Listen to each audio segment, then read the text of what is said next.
If you were only going to learn 2 casts in your whole fly fishing career, our first 2 would have to be the absolute best, period.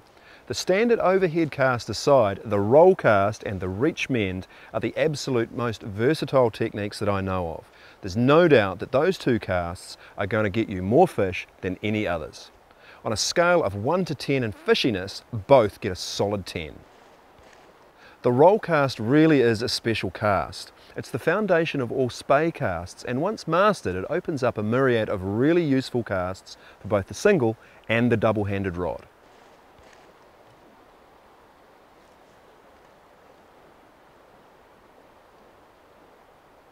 Time after time, a well-executed roll cast is going to become your get-out-of-jail-free card. Once mastered, you'll be well on your way to learning the dynamic roll, the jump roll, the switch cast, the single Spey, the double Spey, and almost every Spey cast there is. The roll cast is the cast to use when you have limited or no back cast room. It's also a really stealthy cast when executed well, and it's also probably the most efficient way to get a fly up and back into the water and fishing again. The roll cast reduces unnecessary false casting and the likelihood of tangles and injury. It's also a really great cast for lifting up heavy sink tips and shooting heads. With practice, the roll cast can also be really accurate, and if you want a cast that's going to open up a much broader range of fishing opportunities for you, then this is it. Like all Spey casts, the roll cast is a cast in 2 parts. The first being the setup and line positioning, the second, the loading move and delivery. Now you can practice this on grass or water. I find that grass is actually better for teaching, as the lack of surface tension quickly teaches students to apply power smoothly. If they don't, the line simply pulls out through the grass and it won't lift. If you can do this on grass, you can do it almost anywhere. With 5 or 6 meters of line off the tip, slowly draw the rod tip back until your reel is about ear level. Your elbow should be bent slightly and the rod should be slightly canted out and back behind you. What we're looking for here is the big curve of line hanging from your rod tip down onto the water in front of you. That sag of line is called a D-loop for obvious reasons, and it's that D-loop that does all the work in a roll cast.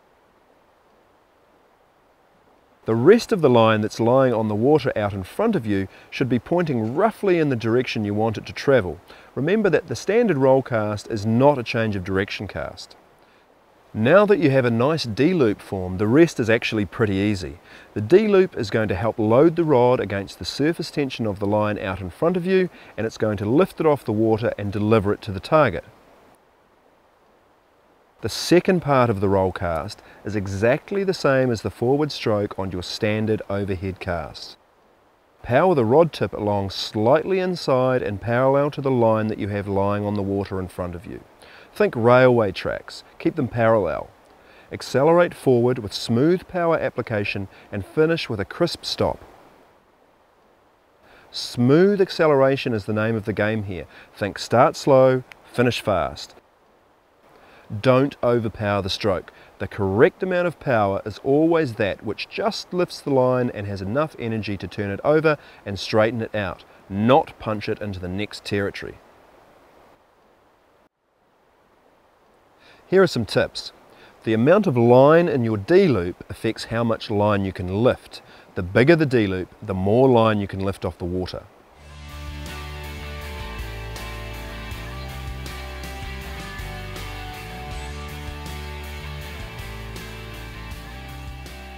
Kicking back, a larger, more dynamic D-loop can be done by adding a haul on the back cast.